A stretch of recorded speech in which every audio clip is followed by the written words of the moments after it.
Hello everyone, welcome to Hitesh AG. Friends, इस video में हम सॉल्व करेंगे डेयरी टेक्नोलॉजी के most important MCQ type question. Topic रहेगा composition of milk and their physiochemical properties. Study material और PDF के लिए आप हमारा टेलीग्राम चैनल ज्वाइन कर सकते हैं, लिंक आपको डिस्क्रिप्शन में मिल जाएगा। आइए शुरू करते हैं।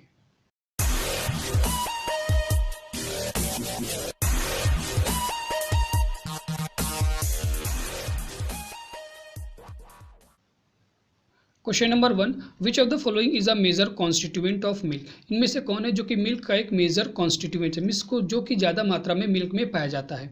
फॉस्फोलिपिड, वाइटामिन्स, इंजाइम या मिल्क शुगर। ठीक है, तो मेजर कॉन्स्टिट्यूएंट कौन है इनमें मिल्क में? तो milk sugar is a major constituent of milk, या हम लोग मिल्क शुगर को किस नाम से जानते हैं? लैक्टोज। तो आपको याद रखना है मेजर कॉन्स्टिट्यूएंट कौन कौन से हैं? Water, fat, milk protein, milk sugar and mineral matter. ठीक है, ये हमारे सभी क्या है? Major constituent of milk. इसके अलावा जो भी चीज़ है, जैसे फॉस्फोलिपिड हो गया, इंजाइम हो गया और विटामिन हो गए, ठीक है, ये हम गैसेज हो गए, तो ये हमारे सब माइनर कॉन्स्टिट्यूएंट ऑफ मिल्क है। Then question number 2, which of the following is not a major constituent of milk. यहाँ पर क्वेश्चन पूछा इनमें से कौन मेजर नहीं है, मीन्स आपसे पूछा कि माइनर कॉन्स्टिट्यूएंट ऑफ मिल्क। तो वाटर, फैट और मिल्क प्रोटीन हमारे क्या है? मेजर कॉन्स्टिट्यूएंट ऑफ मिल्क है। तो enzyme is minor constituent of milk. ठीक है, जो इंजाइम हो गया, फॉस्फोलिपिड, विटामिन हो गए या गैसेज हो गई जो कि प्रेजेंट होती मिल्क में, वो हमारी सभी क्या हो जाएंगी? Minor constituent of milk. In question number 3, which of the following cow milk has highest fat. कौन सी काउ मिल्क में, किस ब्रीड के काउ मिल्क में सबसे ज़्यादा फैट परसेंटेज पाया जाता है मिल्क में? Brown Swiss, Holstein Friesian, Jersey या साहिवाल। ठीक है, तो सबसे ज़्यादा फैट किस में पाया जाता है? तो जर्सी में। ठीक है, तो ऑप्शन नंबर सी क्या हो जाएगा? जर्सी। जर्सी आपका करेक्ट ऑप्शन हो जाएगा, जिसमें 5.37% फैट पाया जाता है। ठीक है, कितना परसेंट? 5.37% फैट पाया जाता है जर्सी में। अगर ब्राउन स्विस की बात करें तो 4.01% पाया जाता है, और हॉल्स्टीन फ्रिशियन में 3.4% और साहिवाल में 4.55% फैट पाया जाता है। ठीक है, तो सबसे ज़्यादा किस में हो जाएगा? जर्सी में, 5.37%। Then question number 5, question number 4, which milk has highest lactose content. ठीक है, कौन से मिल्क में, किस ब्रीड के मिल्क में सबसे ज़्यादा लैक्टोज कंटेंट मीन्स कौन पाया जाता है? मीन्स कौन से गाय का दूध सबसे ज़्यादा स्वीट होता है, मीठा सबसे किसका होता है? साहिवाल, जर्सी, सिंधी या थारपाकर। ठीक है, तो हाईएस्ट लैक्टोज कंटेंट किस में होता है? साहिवाल में। साहिवाल काऊ में सबसे ज़्यादा लैक्टोज कंटेंट पाया जाता है, 5.04%। ठीक है, इसका आपको याद भी रखना है, एग्जाम में क्वेश्चन भी पूछा कितना परसेंटेज पाया जाता है, 5.04% क्या पाया जाता है मिल्क में। ठीक है, अगर जर्सी की बात करें तो 4.93% पाया जाता है। ठीक है, ये जो मैं बोल रहा हूँ इसको आप लोग लिखते जाइएगा, यहाँ से भी आपके क्वेश्चन बन सकते हैं। सिंधी में 4.91% पाया जाता है और थारपाकर में 4.83%। ठीक है, कितना? 4.83% हमारा जो लैक्टोज है वो पाया जाता है। Then question number 5, enzyme which spread phosphoric acid in milk. ठीक है, कौन सी इंजाइम है जो कि फॉस्फोरिक एसिड जो मिल्क में प्रेजेंट होता है उसको स्प्लिट कर देती है? ठीक है, तो लाइपेज, प्रोटीएज, एमाइलेज या फॉस्फेट। तो फॉस्फोरिक एसिड को स्प्लिट करने वाली इंजाइम क्या है? Option number D, phosphate. ठीक है, phosphate split phosphoric acid. Lipase किसको? ठीक है, तो लाइपेज हमारा फैट को स्प्लिट करता है, प्रोटीएज प्रोटीन को स्प्लिट करता है, और जो एमाइलेज होता है वो हमारा स्टार्च को स्प्लिट करता है। ठीक है, तो यह याद रखना है।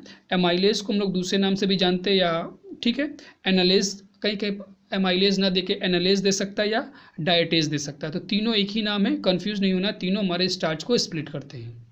तो यहाँ पर इंजाइम जो कि फॉस्फोरिक एसिड को स्प्लिट करता है वो क्या हो जाएगा? फॉस्फेट।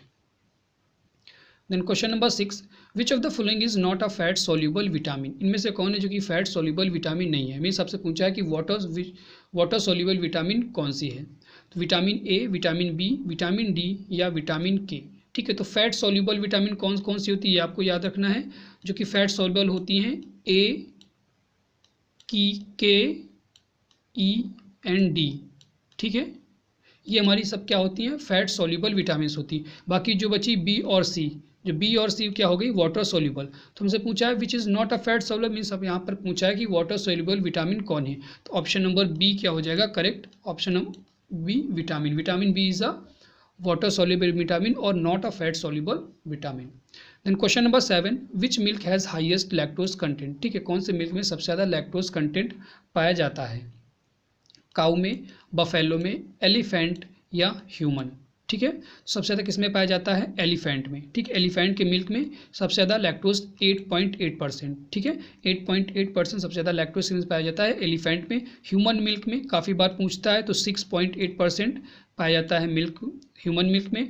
काऊ में अप्रॉक्सीमेटली हमारा 4.9% या 5% कह सकते हैं, और बुफेलो में 5.3 to 5.4% हमारा बुफेलो मिल्क में लैक्टोज कंटेंट पाया जाता है। ठीक है, एवरेज।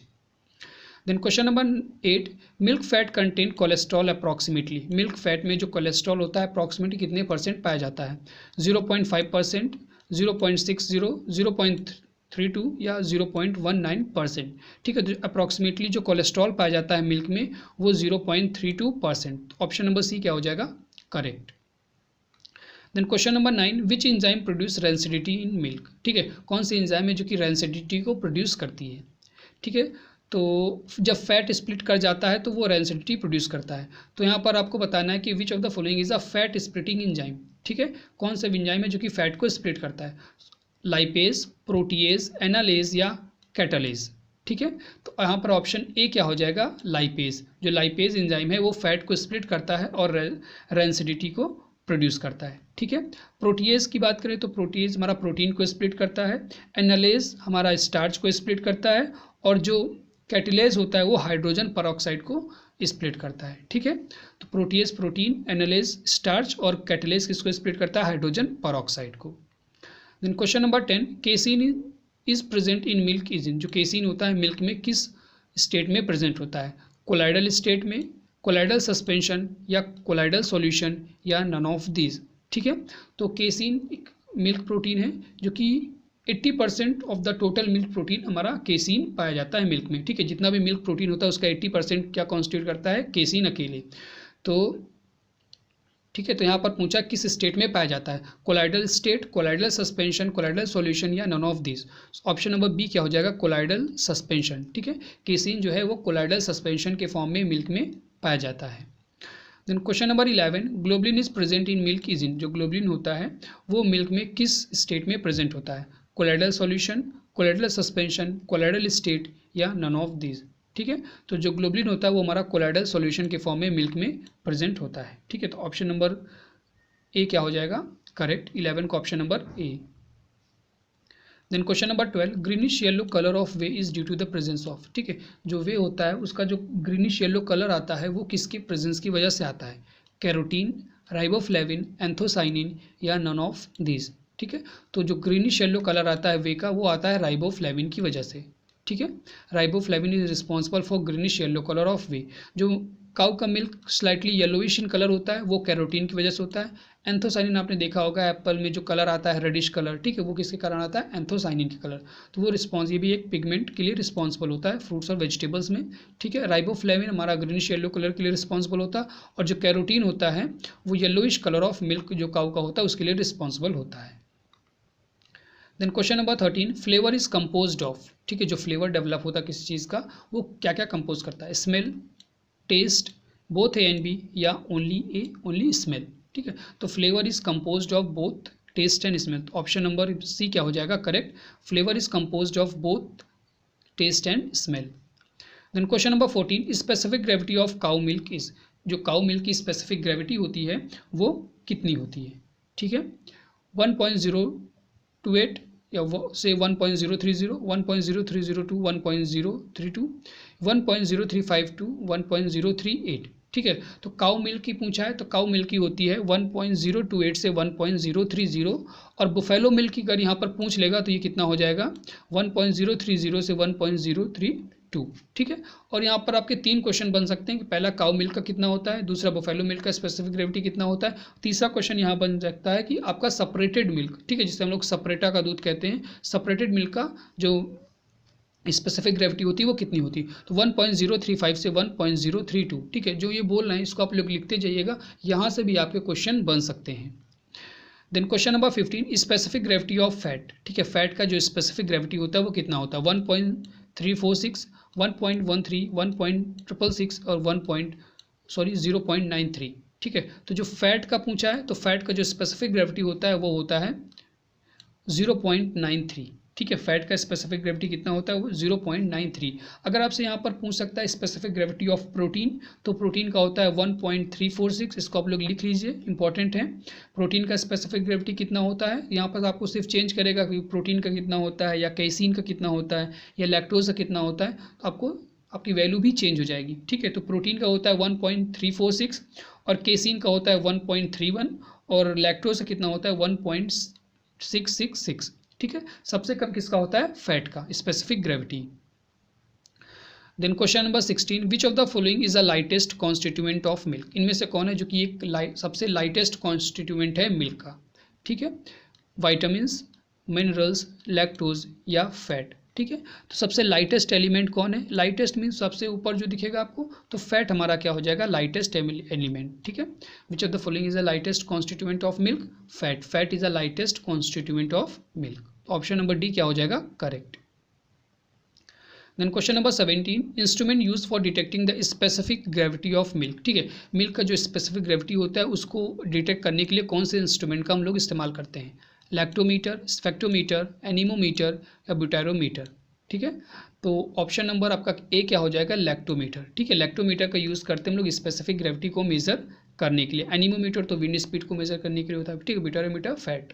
सो ऑप्शन नंबर आपका ए क्या हो जाएगा, lactometer. Then question number 18, average surface tension of milk is. जो मिल्क का जो एवरेज सरफेस टेंशन होता है वो कितना होता है, 40 to 60 डाइन पर सेंटीमीटर। यूनिट भी याद रखना है, डाइन पर सेंटीमीटर होती है एवरेज सरफेस टेंशन की। ठीक है, सरफेस टेंशन की यूनिट क्या होती है, डाइन पर सेंटीमीटर। या 72.5 डाइन पर सेंटीमीटर, 40 to 50 डाइन पर सेंटीमीटर या 80 डाइन पर सेंटीमीटर। ठीक है, तो जो एवरेज सरफेस टेंशन होता है मिल्क का वो होता है 72.5 डाइन पर सेंटीमीटर। ठीक है, और वाटर का पूछे तो वाटर का होता है 40 to 60 डाइन पर सेंटीमीटर। ठीक है, एग्जाम में आपको एवरेज दे दिया जाएगा कि मान लीजिए आपको दे दिया जाएगा 60 to 80।